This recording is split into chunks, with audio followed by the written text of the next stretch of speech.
जब वहाँ चोई नहाने के लिए गया तो साबुन पर पैर पड़ने की वजह से वो वहाँ फिसलकर सर के बल गिर गया और बेहोश हो गया। वहाँ जेसन के मन में लालच आ गया। उसने अपनी लॉकर की चाबी को चोई की चाबी से बदल दिया और उसके पास अपना सामान रख दिया। फिर उसने चोई के लॉकर से उसका सारा सामान खुद रख लिया और मन ही मन सोचने लगा कि मरने से पहले क्यों ना एक दिन अमीरों वाली जिंदगी जी जाए। फिर वो सबसे पहले अपनी मकान मालकिन के पास गया और अपना सारा किराया चुका दिया, बल्कि उसने कुछ महीनों का एडवांस भी दे दिया। फिर उसके सूट से एक कार की चाबी निकली, जिसके बाद तो मानो वो खुशी से पागल ही हो गया। खैर, फिर यहाँ से वो अपनी दोस्त से मिलने गया। वहाँ उसकी दोस्त ने कहा कि अगले महीने मेरी शादी होने वाली है। अब ये सुनकर जेसन बहुत उदास हो गया, क्योंकि वो उसे पसंद करता था। अब उसे समझ आ चुका था कि पैसों से उसकी जिंदगी नहीं बदल सकती। इसीलिए उसने फैसला किया कि वो ये सब उस आदमी को वापस कर देगा। तब वो सामान लौटाने के लिए हॉस्पिटल गया। वहाँ जेसन ने अपना सामान लेकर चोई का सामान रख दिया, लेकिन तभी चोई को होश आ गया। उसने जेसन से कहा कि हॉस्पिटल वालों ने मेरा नाम जेसन बताया है, क्या तुम मुझसे मिलने आए हो और क्या तुम मेरे बारे में कुछ जानते हो, क्योंकि मुझे कुछ याद नहीं है, मेरी याददाश्त जा चुकी है। अब यहाँ जेसन ने सच्चाई बताने की जगह ये कह दिया कि मैं तुम्हें नहीं जानता, जिसके बाद वो फिर से चोई का सामान लेकर चला गया। इसके बाद जब चोई को डिस्चार्ज किया गया तो उसके पास इतने भी पैसे नहीं थे कि वो अपनी फीस भर सके। तब वहाँ ये लीना नाम की लड़की चोई का हालचाल पूछने के लिए आई।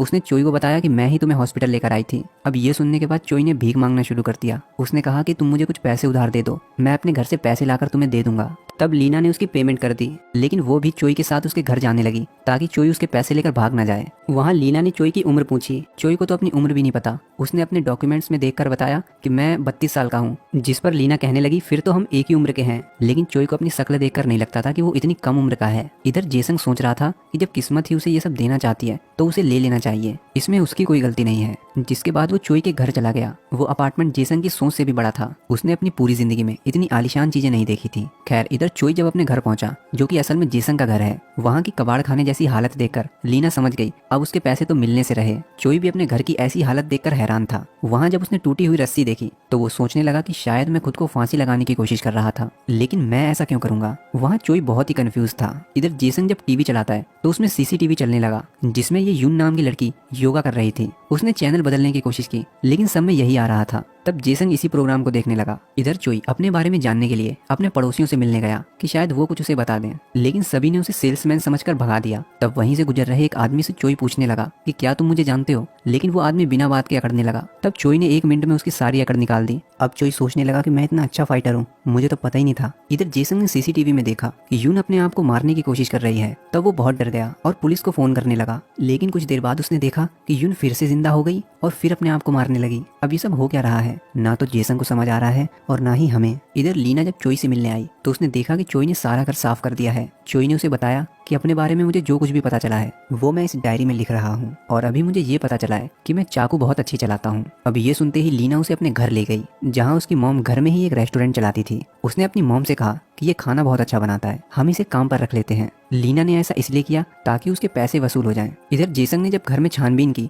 तो उसे बहुत सारे पैसे मिले, जिसके बाद तो उसने अंधाधुंध पैसे खर्च करने शुरू कर दिए। फिर वहीं जेसन को एक खुफिया कमरा मिला, जिसमें तरह तरह के हथियार थे, नकली आईडी, नकली पासपोर्ट थे। वहीं उसने स्क्रीन पर यून को देख लिया। वहाँ जेसन ने दीवार पर लिखे चोई के प्लान को पढ़ा, जिससे उसने गलत अंदाजा लगाया कि चोई एक पुलिस वाला है और इस लड़की की जान बचाने के लिए उसे इस पर नजर रखने का काम सौंपा गया है। तब वो सोचने लगा कि चोई की तो याददाश्त चली गई है, इसीलिए अब मुझे ही इस लड़की की जान बचानी पड़ेगी। जेसन को ये भी पता चला कि वो लड़की इसी बिल्डिंग के किसी अपार्टमेंट में रहती है। तब वो हर अपार्टमेंट में जाकर चेक करने लगा, लेकिन वो उसे नहीं ढूंढ पाया। फिर उसने आकर सीसीटीवी में देखा कि वो लड़की फिर से मरने लगी और उसे गिरने की आवाज जेसन को भी सुनाई दे रही थी, जिससे वो समझ गया कि वो ऊपर वाले अपार्टमेंट में ही रहती है। फिर क्या, वो उसे जान पहचान बढ़ाने के लिए मिलने चला गया। इधर चोई इस रेस्टोरेंट का मेन शेफ बन चुका है। वो इतना अच्छा खाना बनाता है कि कुछ ही दिनों में उस रेस्टोरेंट के बाहर कस्टमर्स की लाइन लगने लगी। अब उसी रात चोई ने कैलेंडर में देखा कि उसे कल योंगसान स्टेशन पहुंचना है। तब उसने सोचा कि शायद मुझे वहां कुछ अपने बारे में पता चले, इसीलिए वो अगले दिन तैयार होकर वहां पहुंच गया। तब वहां एक आदमी उसे अपने साथ ले गया। क्योंकि जेसन एक एक्टर था, इसीलिए चोई को एक मूवी में काम करने के लिए ले जाया जा रहा है। वहाँ डायरेक्टर को चोई की एक्टिंग कुछ खास पसंद नहीं आती। वो कोई भी सीन ठीक तरीके से नहीं कर पा रहा था। कुल मिलाकर वो हर सीन में हक देता था, जिससे डायरेक्टर बहुत परेशान हो गया। इधर जेसन यून का पीछा करते हुए एक हॉस्पिटल में पहुंचा, जहाँ उसे पता चला कि एक आदमी यून पर नजर रखे हुए है, और उसे देखने के बाद यून भी काफी डर गई। तब यून को बचाने के लिए जेसन उसे साथ लेकर भाग गया। इधर शाम को दिहाड़ी लेते वक्त चोई ने इस आदमी से अपने बारे में कुछ डिटेल्स मांगी, जिससे उसे अपने डैड के घर का एड्रेस पता चला, मतलब जेसन के डैड के घर का। फिर वो उस एड्रेस पर पहुंच गया। जेसन के डैड एक बार्बर हैं, जो हमेशा अपने बेटे के बारे में ही बात करते रहते हैं। वहाँ चोई चुपचाप जाकर बैठ गया और उन दोनों की बातें सुनने लगा, जहाँ उसे पता चला कि उसके डैड का सपना है कि जेसंग एक बहुत बड़ा एक्टर बने, लेकिन अभी तक वो कुछ नहीं कर पाया। पर उसके डैड को लगता है कि एक दिन वो बड़ा एक्टर जरूर बनेगा। अब ये सुनने के बाद चोई ने ठान लिया कि वो मेहनत करके एक दिन बड़ा एक्टर बनेगा। इधर यून कुछ सामान पैक करके थर्सडे के दिन बाहर किसी से मिलने गई, लेकिन जिससे वो मिलने गई वो वहाँ आया ही नहीं। फिर यून ने सोचा कि शायद अगले थर्सडे आना होगा। इधर चोई अपना एक्टिंग ट्रेनिंग प्लान तैयार करता है और अपनी एक्टिंग स्किल्स को सुधारने के लिए मेहनत करने लगा, जैसे कि अपने डायलॉग्स को सुधारना, अपनी फिटनेस का ध्यान रखना। अब एक दिन चोई को एक फाइटिंग सीन में काम मिल गया। उसे लीड एक्टर के बॉडीगार्ड का रोल मिला था, जहां वो अपने कैरेक्टर में इतना चला गया कि हीरो के एक्शन सीन भी वो खुद ही करने लगा। तब हीरो कहने लगा, मैं क्या करूं, मैं जॉब छोड़ दूं। अब उसके एक्शन से खुश होकर डायरेक्टर ने उसे हीरो के राइट हैंड का रोल दे दिया, जहां ओवर एक्टिंग के 50 रुपए काटने की वजह डायरेक्टर ने पहले ही टेक में सीन को फाइनल कर दिया। जिसके बाद धीरे धीरे चोई दिन दोगुनी और रात चौगुनी तरक्की करने लगा, यहाँ तक कि लोग भी उसे जानने लगे। इधर जेसंग और यून की पहचान भी धीरे धीरे बढ़ती जा रही थी, यहाँ तक कि ये पहचान कब प्यार में बदल गई उन दोनों को भी पता नहीं चला। अब ऐसे ही एक दिन जेसंग को वहाँ चोई के क्लाइंट का फोन आया। तब उसने चोई बनकर फोन उठाया, जिसके बाद वो चोई बनकर उनसे मिलने भी गया। वहाँ इन्होंने कहा कि तुमने कहा था 25 तारीख तक तुम यून को मार दोगे, लेकिन वो तो अभी भी जिंदा है, तुम उसे जल्दी खत्म करो वरना हम ये काम किसी दूसरे किलर से करवा लेंगे। तब जेसंग समझ गया कि चोई कोई पुलिस वाला नहीं है, बल्कि वो एक किलर है जिसे यून को मारने का कॉन्ट्रैक्ट मिला है। अब इसलिए वो चोई के प्लान को जानने के लिए उसका पीछा करने लगा, लेकिन चोई ने उसे देख लिया। चोई को लगा कि ये कोई मेरा फैन है जिसे ऑटोग्राफ चाहिए, इसीलिए बेचारा इतनी देर से पीछा कर रहा है। अब उसी रात चोई को एक रोमांटिक सीन शूट करना था।